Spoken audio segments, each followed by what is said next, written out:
Today's video is about how you slow down the process of aging as a runner, because you can't stop it.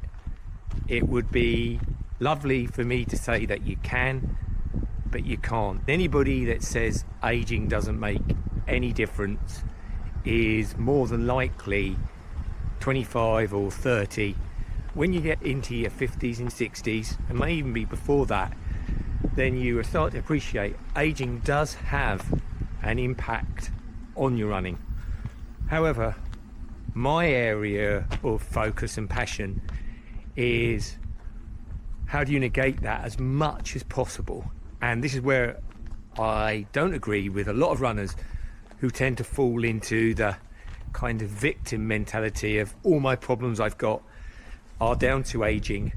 And whilst some of those problems are down to aging, a lot of the problems that they're facing are actually things they can control. And that's what I really want to focus on in the rest of this video. First, I say to a lot of runners I coach, acceptance is not giving up. To begin a process of renewal as an older endurance runner, we have to begin with where we are presently, and that has a certain amount of acceptance about it. And the moment you use the A word, i.e. acceptance, people tend to look at it as giving up, but that is not the same thing. Acceptance is about being proactive and looking at where you are now, where you want to go, and what the gap is. I'm just going to read something from my phone here. VO2 max declines about 10% per decade after 30 if untrained, but only 5% a decade with constant training. So if you don't use it, you basically will either lose it or lose it a lot quicker. And the acceptance part is looking at where you are now and then saying, where is it I want to go? And distinctly looking at what is the gap that I need to address. The first step for me of slowing down the process of aging as a runner is this acceptance piece. I see runners in what I call a boom bust cycle, and this creates something I call the dead zone. And if you're interested, there's details below this video. The boom bust cycle is a real thing. I see a lot with runners where they keep doing the same thing and expecting different results. It's like Groundhog Day. And then they will often blame age as the main component in those boom bust cycles. Age is a reality. But what I'm actually seeing is it's more about the kind of habits that now aren't serving you in your running as an older endurance runner. It's like having a tool in your toolbox that isn't fit for purpose, and because of that, then you're not getting the results that you actually want anymore. And so you've got to look at new tools as older endurance runners that we're a bit not great at. Change. We think about change a lot, so we'll talk about change a lot. We'll say we need to do something differently, but the process of change isn't always attractive. The unknown is sometimes scary, and even if what we're doing isn't working, we can sometimes prefer to stay with what's not working just because it's familiar. So if you're, the first step I would say to you is, if you're stuck presently, look at what are you doing as habits. Are those habits serving you? I'm going to next share some of the fundamentals within the Evergreen Endurance Runner model, the things that we focus on, and you can compare and see if some of these things will be things that you might need to adapt and change for your running. So one of the key areas, and I've said it many times, is mastering those easy runs. Are they truly easy? Now, the reason I say it loads and loads is I can often be on calls with runners that are looking potentially to start working with me to become an evergreen endurance runner. We start talking about easy runs and we get these knowing nods like, yes, Lee, I know about easy runs. And it's almost sometimes almost the, look, Lee, stop going on about easy runs. Oh my goodness, everyone on the earth knows you've got to do your easy runs easy. And then you start asking them some questions about their easy runs to really get clear if they are actually doing them easy. And then it all becomes slightly uncomfortable. You get people not making eye contact with you anymore and not looking quite so confident. And the reason for this is we all know we should do our easy runs easier as older endurance runners, but our egos don't always let us play that game. And because of that, quite often our easy runs aren't done easy. Now, I could tell you to do them conversationally, and that is true. But something I also tell my runners to do, now there's a disclaimer with this from a medical perspective, but here's a tip.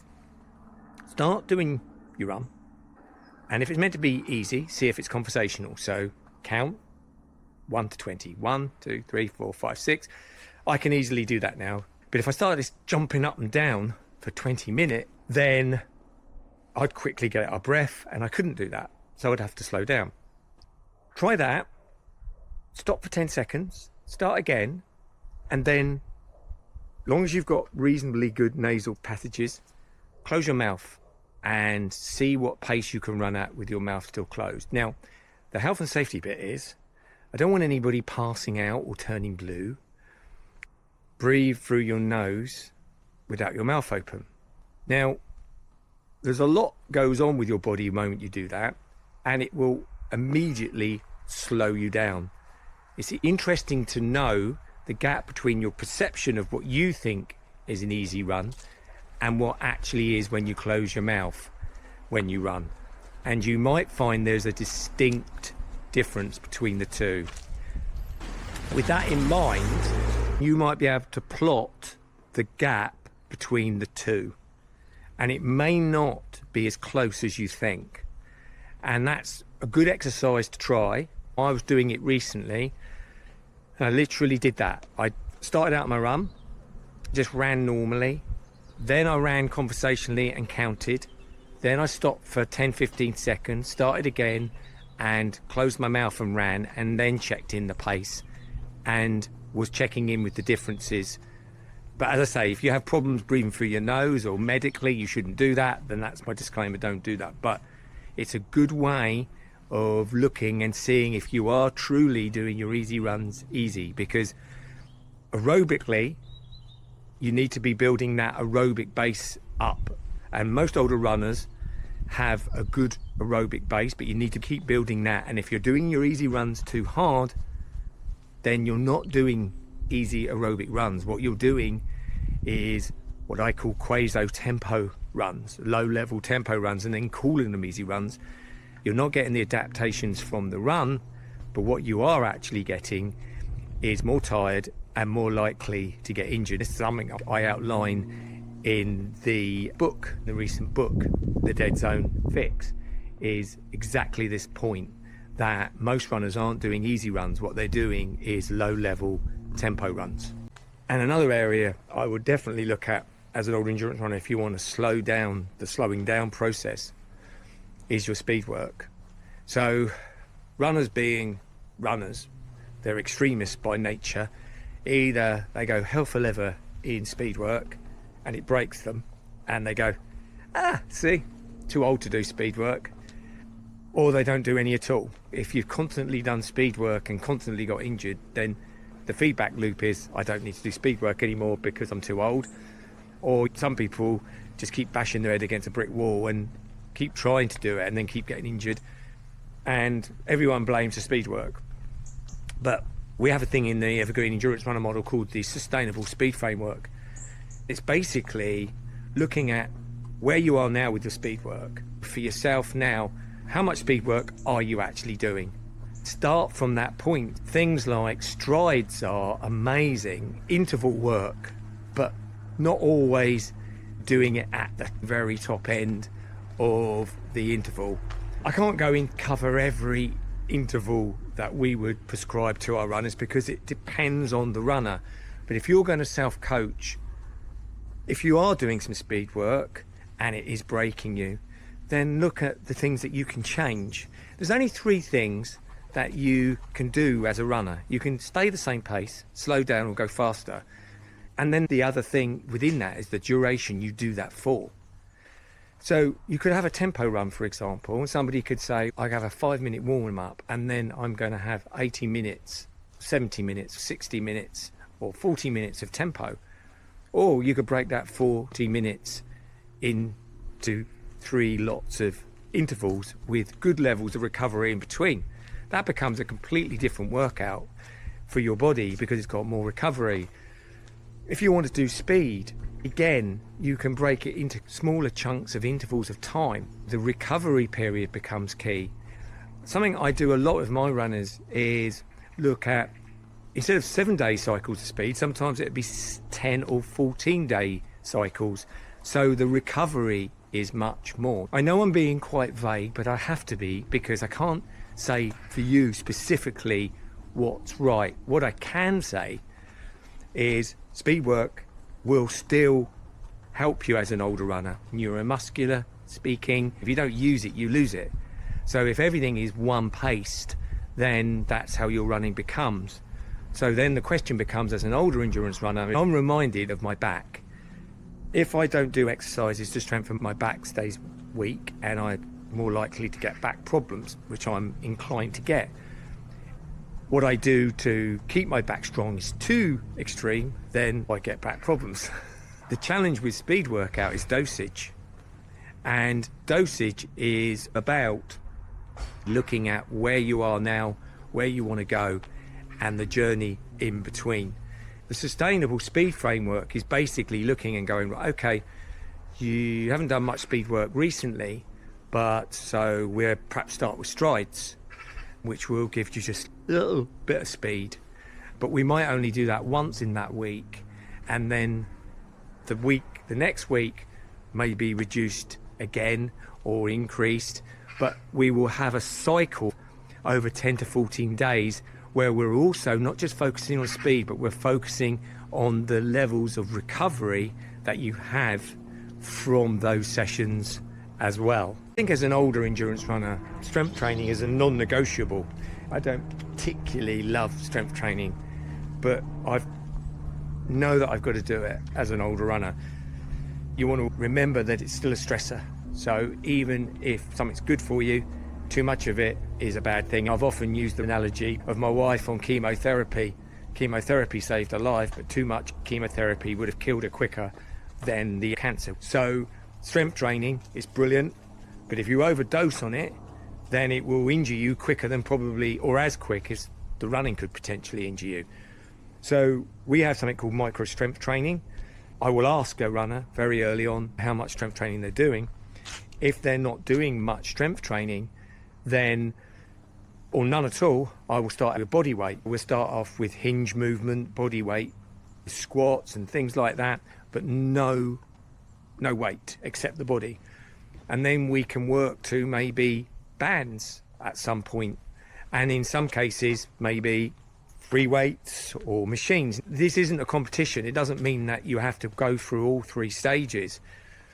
I often think strength training, you look at stuff on YouTube and you hear about it and you wonder sometimes if the strength training is more about amusing the mind than building strength in the body, because the human mind needs constant distraction and entertainment. And you look at all these different exercises and sometimes they all lead to the same place. It's like having 25 different roads and they all lead to the same destination. So really the micro strength training that we do is really simple. I don't like to be in a situation where I don't want to overthink my strength training. I just want to get it done. I don't want to spend hours and hours strength training or worrying about it or thinking about it. I just want to actually do it. These electric cars really creep up on you. Look how quiet that car is. You wouldn't even know it was there, would you? The strength training. So I suppose The micro strength training is in my own image in a way. I like it to be simple, I like it to be achievable, and I like it to be measurable, and I like it to enhance my running, not break my running. My experience a number of years ago was I was doing strength training that was making me very fit. I was probably aerobically very fit, but it was breaking me from a running perspective because the recovery was way too long for benefit. So bottom line, micro strength training, I think strength training is great, but if your strength training resembles something like a Rocky montage, maybe you want to rethink it, or less your body is capable of dealing with that. If you've done a lot of strength training in the past, then you may be able to put up with that. However, even if you can, what I'd also point out is if the strength training is there to make you stronger as a human being, that's fine, that's good. As we get older, that's important. But also, will it compromise your running performance? Lastly, I just want to talk about something I call the recovery tripod.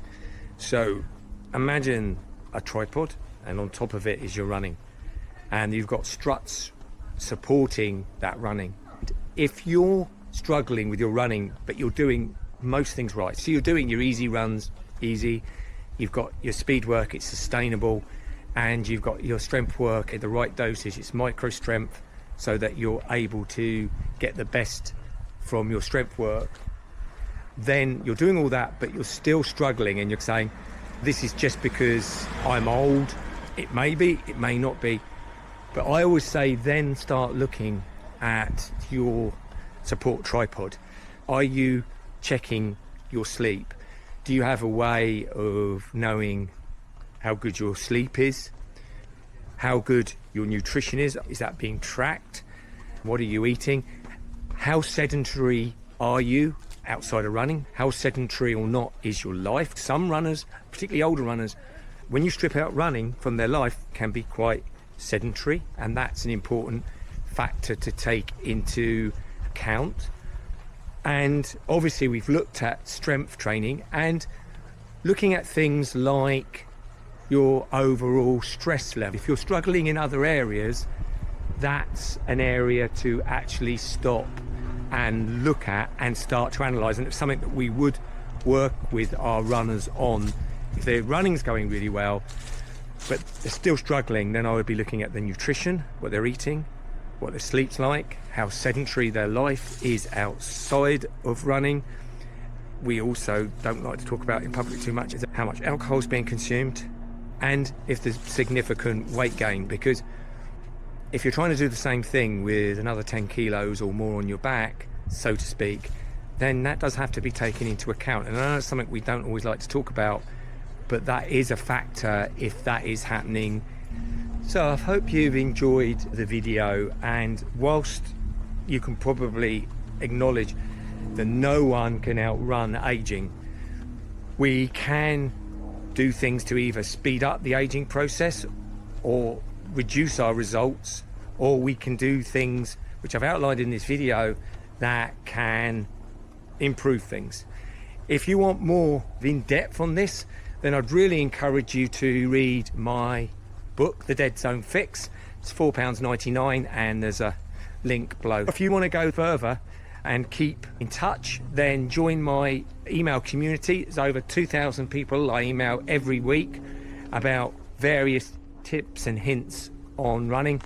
A lot of people find it really useful. At the end of the day, none of us can do anything about the candles on our birthday cake, but we can do more about our habits. That's really what this video's been about. The habits, the needle that you can move forward versus focusing on the things that you can't really do anything about.